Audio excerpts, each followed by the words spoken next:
안녕하세요. 즐거운 책방입니다. 네, 오늘 소개해드릴 책은요. 불안한 나로부터 벗어나는 법이라는 책이에요. 불안한 나로부터 벗어나는 법. 불안한 감정, 두려움, 그런 안 좋은 감정들로 인해서 내가 행복한 삶을 살아가는데 방해가 되잖아요. 그러한 것들로부터 벗어나는 방법을 알려주는 그런 책이에요. 어떻게 보면 행복한 삶을 살기 위한 10가지 방법을 제시해주는 그런 책이거든요. 이 책을 쓰신 작가분이 바바라 버거님이신데요. 이분이 이 책을 쓰시고 나서 덴마크에서 출간 5일 만에 정말 모두 팔려나가는 그런 유럽의 화제작인 책이에요. 그래서 이 책을 쓰시고 나서 베스트셀러 작가가 되셨고, 그리고 또 28개국에 번역된 베스트셀러 작가분이세요. 그리고 이분의 책을 예전에 한 번 더 소개해드린 적이 있어요. 어떤 책이냐면요. 어, 행복은 깨어있는 사람에게 허락된다라는 책이에요. 이 책도 행복에 관한 책이잖아요. 이 책 오늘 소개해드릴 이 책을 쓰시고 나서 그 다음에 나온 책이 이 책이에요. 그러니까 행복에 관해서 꾸준하게 연구를 하시고 그리고 또 거기에 관련된 책을 쓰신 분이세요. 그래서 여기서 말하는 10가지를 먼저 소개를 해드리고요. 그 중에 한 가지를 오늘 짧게 소개를 해드릴게요. 여기서 말하는 10가지는 어떤 거냐면요. 행복하게 살아가는 10가지 방법 중에서 첫 번째는 있는 그대로 받아들여라. 있는 그대로 받아들여라. 두 번째, 지금 가진 것을 원하라. 세 번째, 자신에게 정직하라. 네 번째, 선입견을 버려라. 다섯 번째, 쓸데없이 남의 일에 참견하지 말라. 여섯 번째, 열정을 따르고 그 결과를 받아들여라. 일곱 번째, 올바로 행동하고 그 결과를 받아들여라. 여덟 번째, 지금 눈앞에 닥친 일을 처리하고 다른 일은 잊어라. 아홉 번째, 현실을 바로 알아라. 열 번째, 멀리까지 내다보는 법을 배워라. 대체적으로 내용이 지금 현실의 그런 지금의 현 상황에 제대로 들여다보고 그것을 받아들이고 하는 그러한 내용들과 이렇게 좀 연관된 내용들을 10가지로 풀어서 말씀해 주시는 것 같아요. 그래서 오늘은 있는 그대로 받아들여라. 어떻게 있는 그대로 받아들여야 하는지 그런 부분에 대해서 소개를 해드릴게요. 어떻게 보면 저번에 소개해드렸던 그 내용과 조금은 중복되는 내용도 있는데 그래도 내가 불안한 마음이나 두려움 그런 초조한 마음 있잖아요. 그러한 것들이 어디서 왔는지 그리고 또 그러한 것들이 무엇인지 제대로 알고 받아들이고 한다면 그것을 들여다볼 줄 알고 받아들이고 한다면 좀 더 내 마음을 평온함을 유지하고 내가 좀 더 행복한 삶을 살아가는 데 도움이 되지 않을까 싶어요. 그래서 있는 그대로 받아들이라는 것은 어떤 것인지 지금부터 소개를 해드릴게요.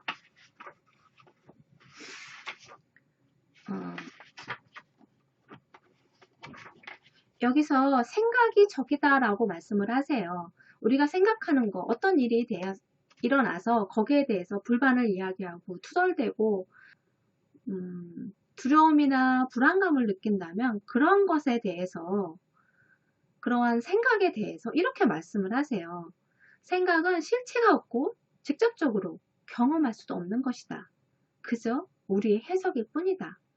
끊임없이 해석하고 판단하면서 살아간다. 우리는 어떤 일에 대해서 끊임없이 거기에 대해서 해석하고 판단하고 선택하고 하잖아요. 그러한 것처럼 생각에 실체가 없는데 그런 생각에 떠오르는 것에 대해서 계속 끊임없이 무엇인가를 해석하려고 하고 거기에 대해서 판단을 하려고 한다는 거죠. 작가님 자신도 어떤 문제가 생겼을 때 발생했을 때 막 탓을 하고 그 상황이 벌어진 거에 대해서 막 화를 내다 보니까 있는 그대로 받아들이지 않고 엉뚱하게 해석을 하게 되고 또 안 좋은 쪽으로 자꾸 상상을 하다 보니까 고통이 생기고 번민이 생기고 잡다한 머리가 복잡해지는 안 좋은 생각들로 가득하게 만드는 그런 상황이 생긴다는 거예요. 그 문제를 그냥 솔직하게 바라보지 못하게 자신 스스로가 그렇게 만든다는 거예요, 상황을. 그래서 그 부분에 대해서 이렇게 말씀하세요. 우리 행복은 그 문제를 어떻게 해석하느냐에 따라 결정되기 때문이다. 우리가 처한 상황을 두고 어떤 이야기를 만드느냐에 따라 우리는 행복할 수도 불행할 수도 있다는 뜻이다. 우리 자신을 다른 사람과 비교하는 순간부터 시작된다. 어떤 특정 순간에 우리가 무엇을 하고 어떻게 느껴야 하는지를 규정할 때부터 불행이 시작된다. 네.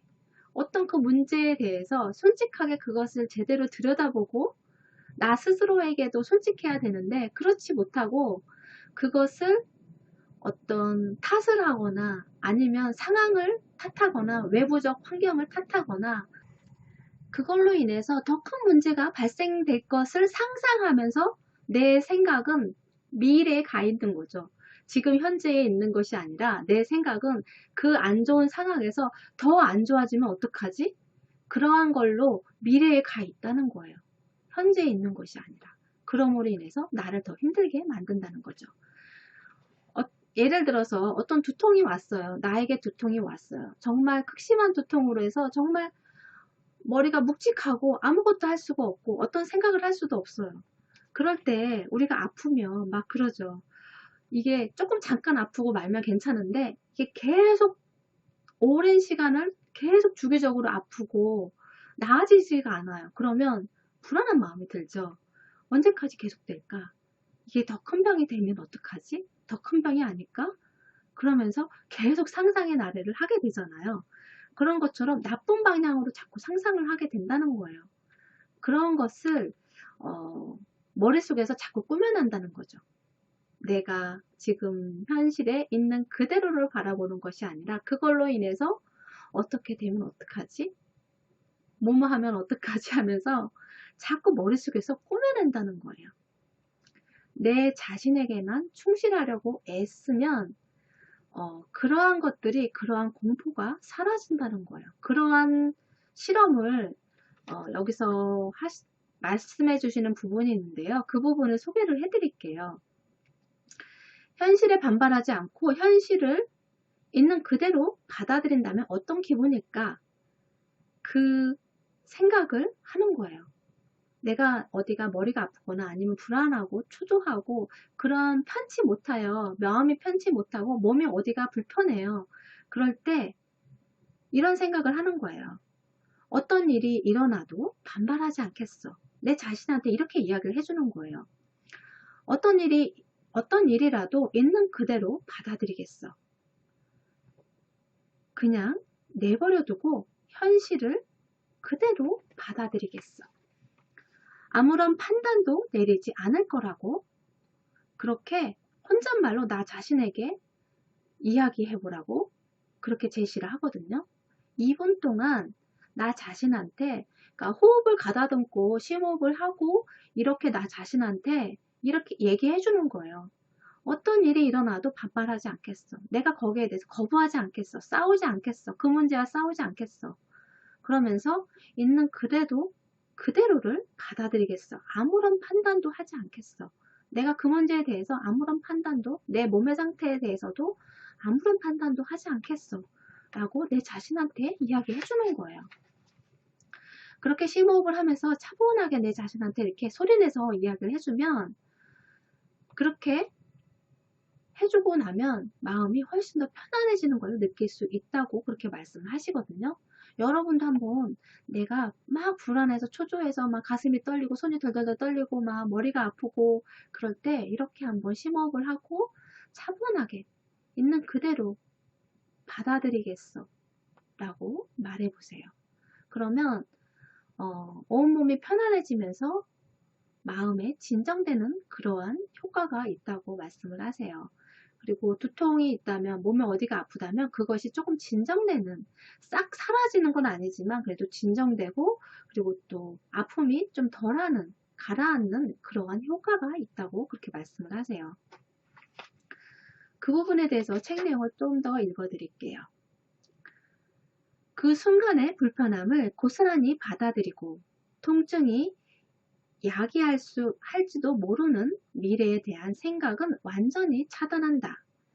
약을 먹든 통증을 완화할 수 있는 온갖 조치를 취하지만 미래와 연관지어 생각하지 말고 그 순간에 충실하라. 우리는 현재의 순간에 존재할 뿐이다.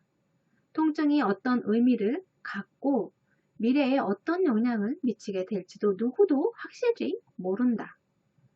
확실한 것은 지금 이 순간 불편을 느낀다는 것뿐이다. 미래는 미래에 맡겨라. 네. 지금 불편을 느끼는 그 순간, 그 지금의 상태를 느끼라는 거예요.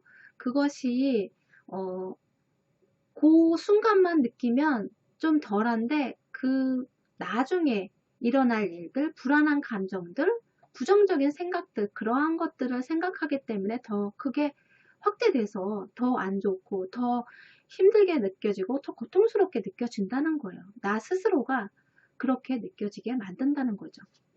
그래서 지금 이 순간에 깨어 있으라고 하잖아요. 그러한 것들이 내가 지금 여기에 현존해서 살아가는 것들이 나를 불안한 마음을 잠재우고 또 나의 몸의 고통스러움을 조금 더 완화시켜주는 그러한 일이 된다는 거예요. 통증과 고통의 차이에 대해서 인도의 위대한 스승 스리 나사르 가나타 마하라지라는 분이 이렇게 말씀을 하셨어요. 통증과 고통은 차이가 있다는 거예요. 그 부분에 대해서 책 내용을 읽어드릴게요. 통증은 육체적인 것이고 고통은 정신적인 것이다. 통증은 육체적인 것이고 고통은 정신적인 것이다. 정신의 한계를 넘어서면 어떤 고통도 없다. 통증은 몸이 위험에 빠졌으니 관심을 가져달라는 신호에 불과하다.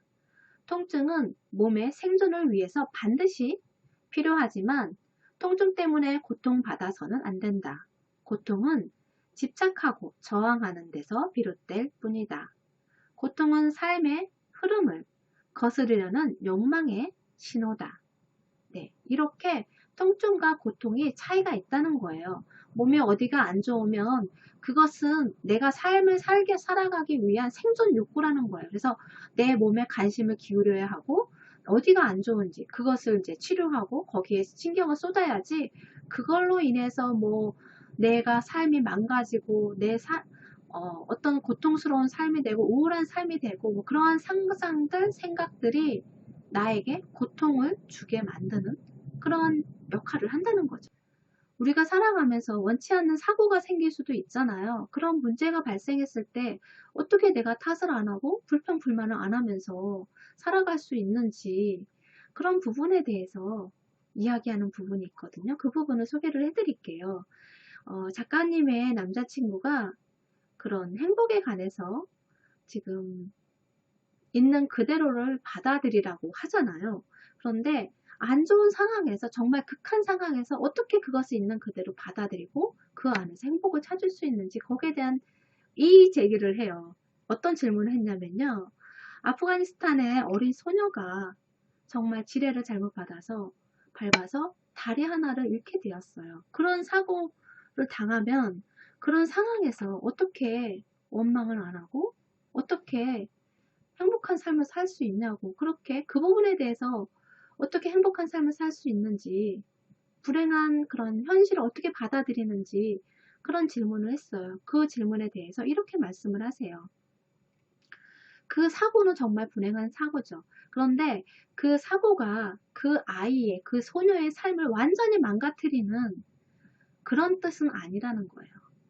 그 다리를 하나를 잃는다는 것은 정말 아프고 고통스러운 일이죠. 그런데 그러한 상황이 그 삶 자체를 그녀의 그 소녀의 삶 자체를 완전히 망가뜨리고 그리고 또 그 소녀가 이 땅에 살아 있잖아요. 일단은 살아 있고 누구 못지않은 창창한 앞날이 있다는 거예요. 그리고 무엇보다 중요한 거 그녀에게는 그 소녀에게는 의식이라는 위대한 선물을 가지고 있다는 거죠. 그게 중요하다는 거예요. 그러니까 우리가 어떤 행복을 생각을 할 때 완전한 몸 그리고 완전한 몸과 물질적 풍요가 있어야지만 행복한 삶의 전제 조건이라고 생각하는 경우가 참 많다는 거예요. 우리가 행복을 생각했을 때 완전한 몸, 건강하고 완전한 몸과 물질적 풍요가 있어야지만 행복하다고 생각하는 사람이 너무도 많다는 거죠. 그런데 그렇지 않다는 거예요. 여기 책 내용을 잠깐 읽어드릴게요. 완전한 몸과 물질적 풍요가 행복한 삶의 전제 조건이다 라는 생각에 의문을 품어보자는 것이다. 우리가 정말로 이 생각이 진실이라고 믿는지 스스로에게 물어보자. 행복의 추구가 우리의 천성이라면 몸이 완전하지 않고 물질적으로 풍요롭지 않은 사람은 불행할 수밖에 없다고 자신있게 말할 수 있을까? 다리 하나를 잃었다고, 깨끗한 물이 없다고, 냉장고에 먹을 것으로 가득 차 있지 않다고 불행할 수밖에 없는 운명이라고 자신있게 말할 수 있을까? 그게 진실이라면 다리 하나를 잃고 굶주린 아프가니스탄 소녀는 현재에도 이후로도 영원히 즐겁고 행복한 삶에서 멀어졌다고 말할 수 있다. 그러나 그게 진실이라고는 우리가 어떻게 확신할 수 있을까? 현실을 냉철한 눈으로 정확히 파악할 때 또 짜증으로 반응하지 않고 지금 이 순간에 닥친 일을 순순히 인정하며 주변을 차분하게 살필 때 상황을 최적의 방향으로 해결할 수 있기 때문이다. 현실을 거부하는데 쓸데없이 에너지를 낭비하지 말고 현실에 충실하면서 코앞에 닥친 일을 능력이 닿는 데까지 현명하게 처리하는 편이 훨씬 더 낫다. 네. 어떤 문제가 생겼을 때 그걸로 인해서 누구 탓을 하면서 왜 이런 일이 나에게 발생했는지 그런 탓을 하고 불평을 하고 그리고 또 그걸로 인해 또 안 좋은 상황이 더 벌어지는 건 아닐까 두려움으로 불안감으로 그런 상상을 하는데 에너지를 쏟지 말라는 거예요. 그 상황에서 현실을 직시하고 있는 그대로를 솔직하게 바라보고 그 상황을 어떻게 해결할 것인지를 고민해야지 거기에 대해서 왜 이렇게 일이 이렇게 됐냐고 투덜거리면서 거기에 에너지를 쏟지 말라는 거죠. 그래서 여러분이 살아가시면서 누구나가 다 이런 문제는 겪잖아요. 그리고 또 자주 겪을 수도 있고 살아가면서 누구나가 다 언제든지 겪을 수 있는 문제인데 이런 문제들이 내 앞에 다가왔을 때 투덜거리는 것이 아니라 부정적으로 생각하는 것이 아니라 상상의 나래를 펴는 것이 아니라 거기에 에너지를 쏟지 말고 있는 그대로를 현실을 직시하고 그냥 있는 그대로를 솔직하게 받아들이고 거기에서 어떤 해결을 해야 하는지 우선적으로 해결해야 되는 문제를 더 생각하고 거기에 더 고민하고 하는 것이 더 나 자신을 위한 것이고 문제 해결을 빨리 해결할 수 있는 그러한 시간들이 된다는 거겠죠. 그래서 그러한 삶을 살아감으로 인해서 내 삶의 질이 좀 더 높아가고 또 행복한 삶을 살아가는데 도움이 된다는 거겠죠. 그래서 여러분이 살아가시면서 도움이 되는 내용이었으면 좋겠고요. 구독과 좋아요도 부탁드릴게요. 다음에 책 내용 이어서 소개를 해드릴게요. 다음 시간에 또 만나요.